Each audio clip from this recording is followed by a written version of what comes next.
देवीलाल अमर रहे, डॉक्टर अजय सिंह चौटाला जिंदाबाद, बैजू सिंह चौटाला जिंदाबाद,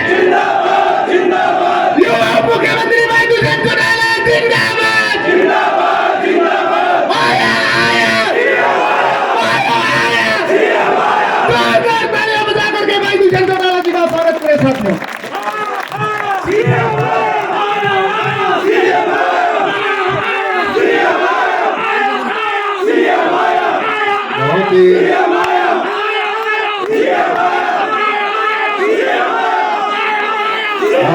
गांव की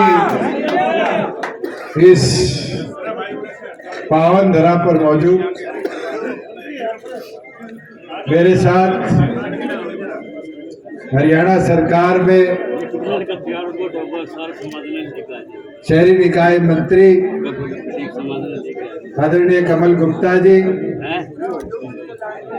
जननायक जनता पार्टी के प्रदेश के अध्यक्ष सरदार निशान सिंह जी, आपके सुख दुख के साथी, निरंतर आपके बीच में रहने वाले चौधरी कुलदीप बिश्नोई जी, हरियाणा सरकार में मंत्री अनूप धानक जी, हमारे बीच में मौजूद आपके भावी विधायक भाई भव्य जी, पार्टी के संगठन के सचिव राजेंद्र नेतानी जी, हमारे मराठी सेल के प्रदेश अध्यक्ष भाई मोहसिन चौधरी जी, बैकवर्ड सेल के अध्यक्ष भाई कृष्ण गंगवा जी, आपके जिला के अध्यक्ष भाई रणधीर पनियार जी, रमेश गोदारा जी, मास्टर ताराचंद जी, भाई शिव कुमार जी, सेल्फ जी, हमारे हल्का अध्यक्ष मास्टर भीम जी, मंच पर बैठे दोनों संगठनों के वरिष्ठ पदाधिकारीगण और बाल समाज की इस पावन धरा पर मौजूद मेरे बुजुर्गों, मेरी माताएं, बहनें, युवा साथी, मैं तो आप सबका आभार प्रकट करता हूं कि निरंतर इस उपचुनाव को पहले दिन से लेकर आज तक गठबंधन के तौर पर आप सभी ने पूरी मेहनत के साथ संभालने का काम किया और अब तो 72-78 घंटा बाकी है और अगले 72-78 घंटे में जीत को जो अपनो मार्जिन है भी ने कितनो बढ़ाओगा। अब ये जिम्मेवारी थारी, मेरी, अपनी सबकी है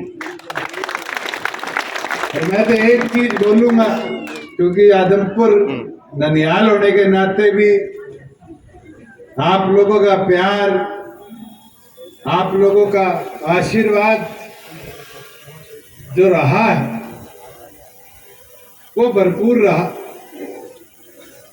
चाहे 1972 के अंदर आज से 50 साल पहले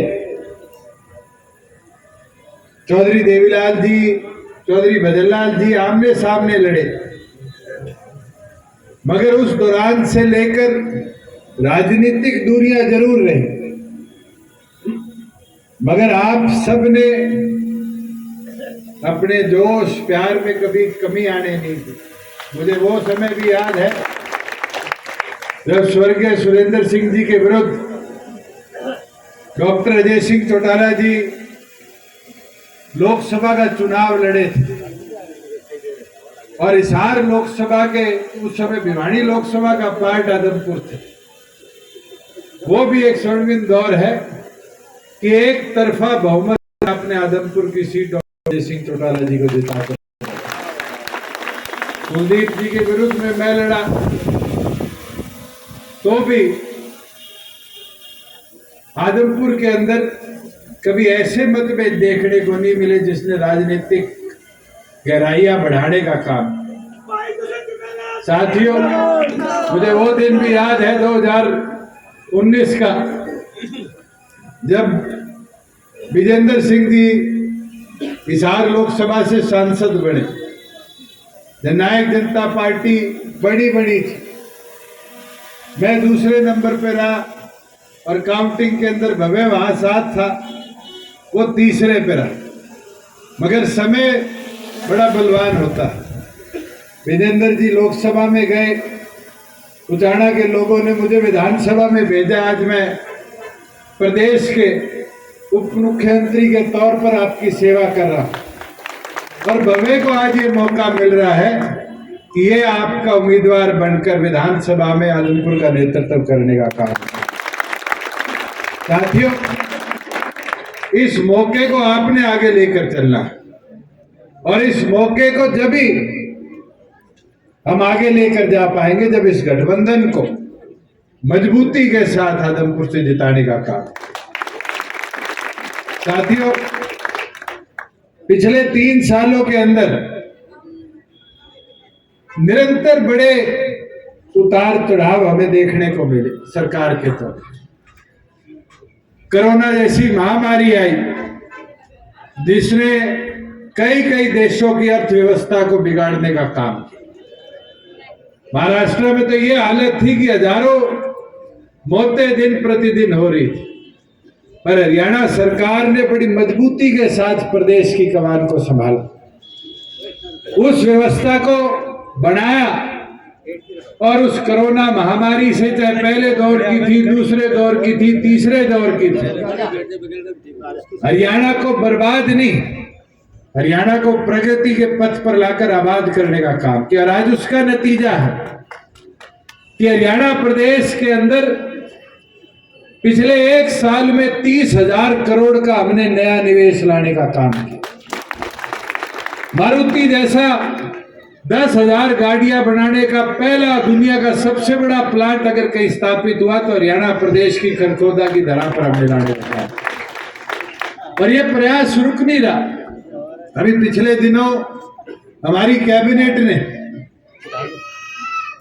पद्मा योजना को हरी झंडी दिखाई। आज गांव लेवल पर 25, 50, 100 एकड़ का अगर कोई भी प्राइवेट सेक्टर या पंचायत के तौर पर हम इंडस्ट्रियल पार्क बनाना चाहे तो फिर 60 से लेकर 85% तक इंफ्रास्ट्रक्चर डेवलपमेंट कॉस्ट सरकार देगी। ये रोजगार के अवसर बढ़ेंगे। लोग तो हमें कोसते रहते हैं, किसान आंदोलन से बुरा वक्त तो नहीं देखा होगा। राजनीतिक तौर पर हर रोज ऐसे लोग ऐसे आरोप लगाते थे। पता नहीं किसानी के लिए हमने आज तक एक कदम नहीं उठाया। साथियों, मैं परसों रिव्यू लेके आया। हमने जीरी की, बाजरे की, दालों की और 1 तारीख से तो कल से मूंगफली की खरीद हरियाणा प्रदेश में शुरू कर रखी। कोई आज से पहले मंच से खड़ा होकर कहता था कि हमने इतना पैसा किसान के खाते में भेज दिया। आज मैं गर्व से कह सकता हूं 2 साल हो गए मंडियों में पीपे पीटे हमारे खिलाफ कि किसान के खाते में पैसा न दो, आड़ती खत्म हो जाएंगे। हमने किसान को पैसा देना शुरू किया और जब किसान के खाते में पैसा गया तब किसान को असली लाभ उसका मिला। मैं अगर बालसमंद की बात करूं तो मैं कल आंकड़ा निकाल रहा था कि बालसमंद में ऐसे कौन कौन से किसान है जिसको लाभ मिला। और हैरानी की बात है, हमारे मनोज गोयल पुत्र प्रयाग गोयल ये 10 दिन पहले बाजरा मंडी में लेके गए 57 टन और इनके खाते में हरियाणा सरकार ने अगले दिन 1,05,700 रुपया ट्रांसफर कर दिया। आपके गांव का वीरेंद्र सन ऑफ रामचंद्र ये चना लेके आया, पिछली फसल में 3,09,000 रुपए इसके खाते में ट्रांसफर हुआ, चेक करवा लेना। आपके ही गांव का महेंद्र सन ऑफ दयानंद मूंग लेके आया 1,82,000 रुपया उसके खाते में। और तो और धर्मवीर का सतेंद्र और जगत का श्रवण ये गेहूं लेके आए और इनके खाते में 6-6 लाख रुपए हरियाणा सरकार ने ट्रांसफर करने का काम। बुजुर्गों, युवा साथियों, छोटा नहीं होता। 6 लाख रुपए गरीब आदमी के खाते में एक साथ आना। पहले तो 1 महीने डीएफएससी पर्ची नहीं काटता था। अगर पर्ची कट जाती थी तो आड़ती कहता था आज देने को नहीं है, और उसको 6 लाख के बदले कोई 2 लाख देता था, 1.5 लाख देता था। 3-3, 4-4 चक्कर लगवाकर उसके खाते के अंदर पैसे डलवाने का काम करता। इसी तरीके से अगर फसल खराब होता था तो मुआवजे की मांग लेकर किसके पास जाओ, और बालसमंद वाले तो बहुत अच्छी तरह जानते हैं कितना लंबा धरना बालसमंद में चला, केड़ी चौपटा चला।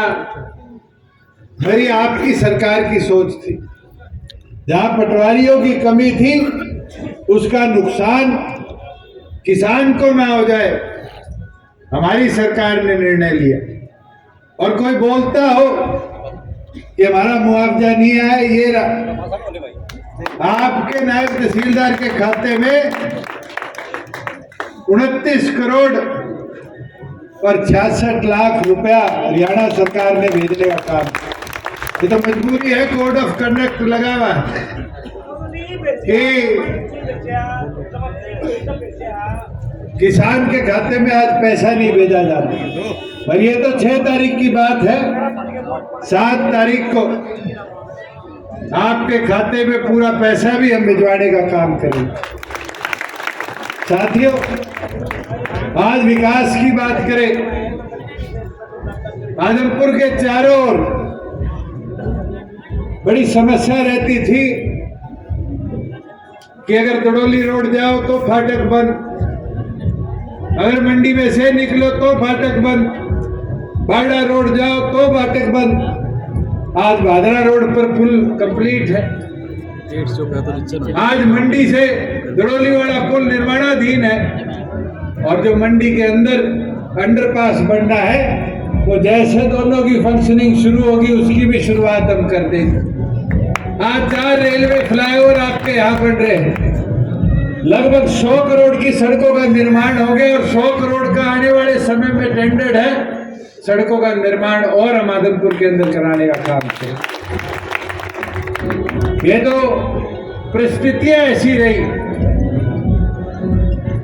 कि कोरोना की वजह से काम की गति में दरकाव आया।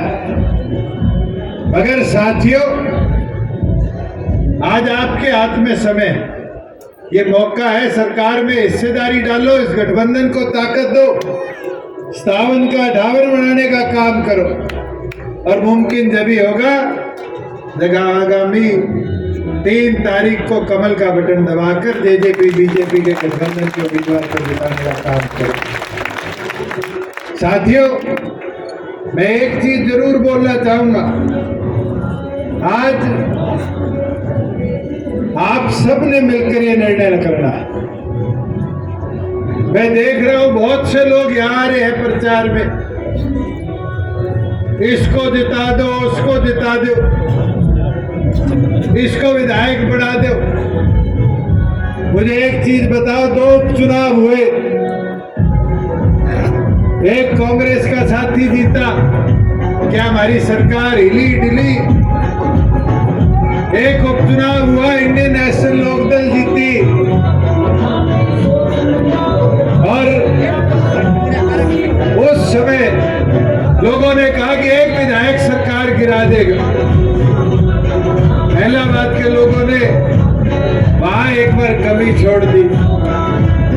और साथियों, मैं एक चीज आपको जरूर बोल सकता हूं कि हमने मजबूती के साथ, ये गुप्ता जी खड़े, इनको याद है जब हम सरकार में गए, भूपेंद्र हुड्डा जी कहा करते थे 15 दिन में सरकार हिल जाएगी।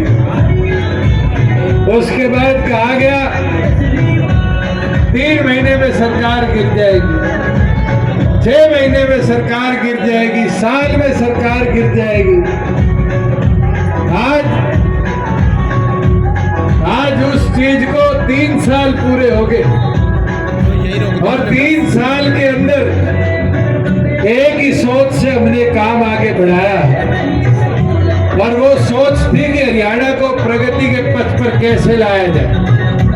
मुझे याद है जब रमेश गोदारा जी आपके उम्मीदवार थे और चुनाव में मुझे आने का मौका मिला, मैं एक बात कहा करता था कि 75% युवाओं के लिए आरक्षण हरियाणा के रोजगार में लाने का काम करेंगे। बहुत से लोग कहा करते थे कैसे ले आओगे, कैसे ले आओगे।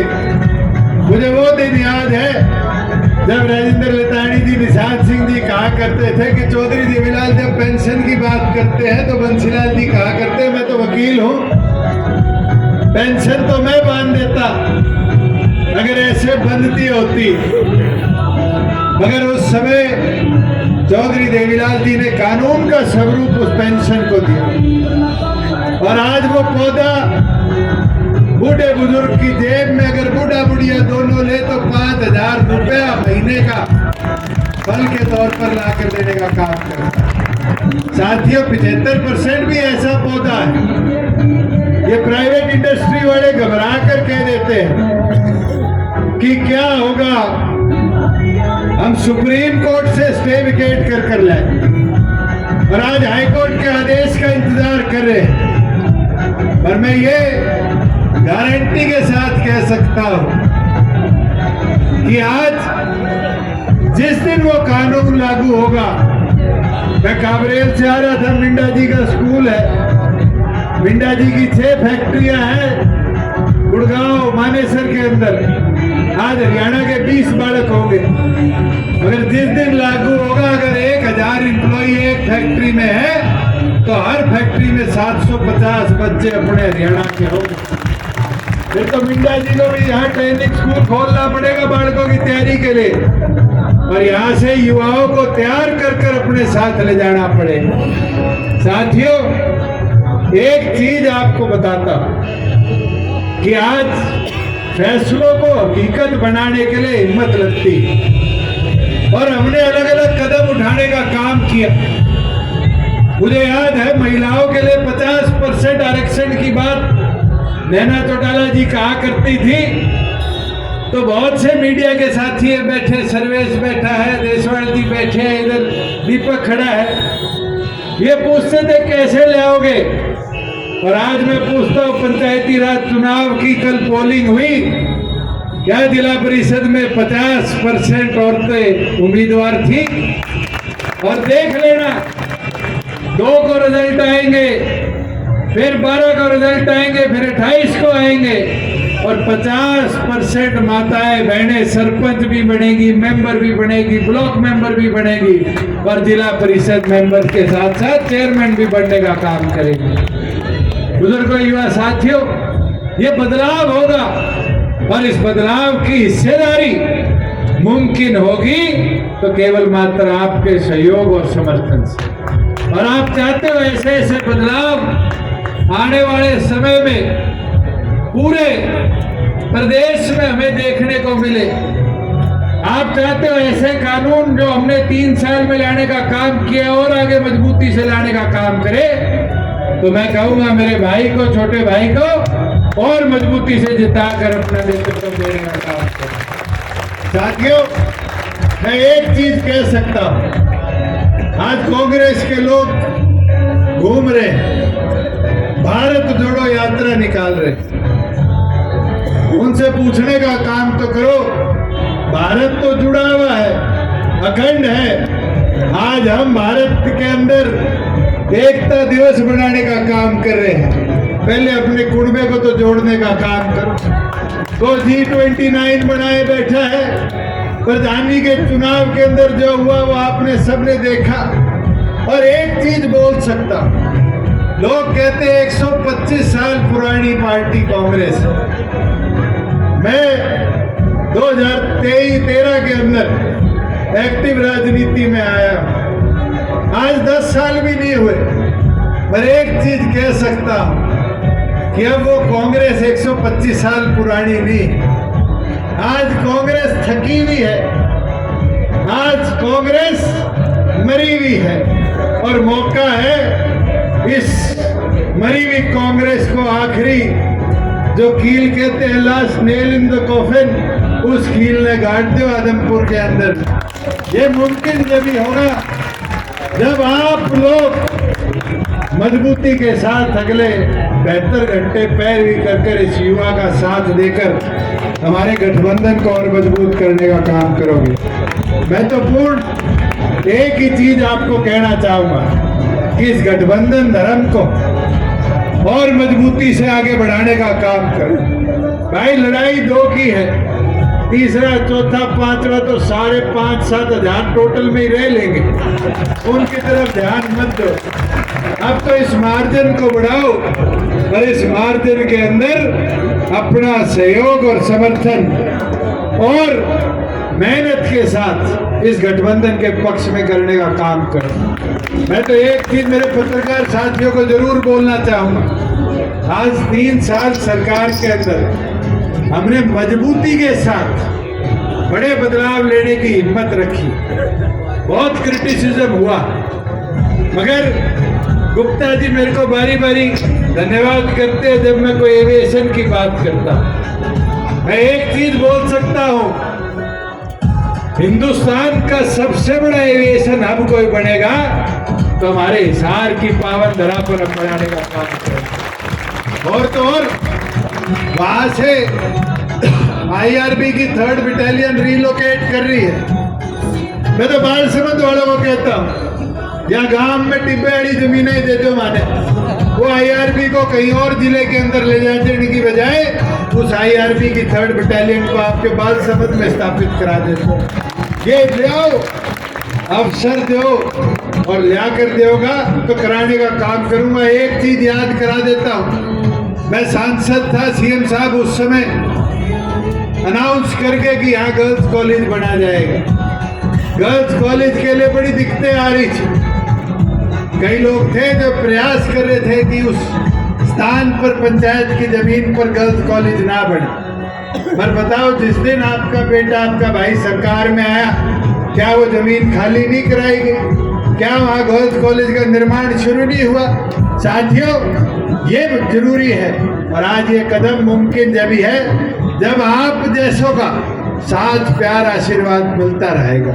और मैं तो कहता हूँ, आज तो भारतीय जनता पार्टी के साथ जननायक जनता पार्टी का गठबंधन 1 और 11 वाली ताकत है और इस 1 और 11 की ताकत को और मजबूती से आगे ले जाकर और ताकत देने का काम करो और 3 तारीख को बड़ी ताकत के साथ हमारे गठबंधन के उम्मीदवार को जिताने का काम करो।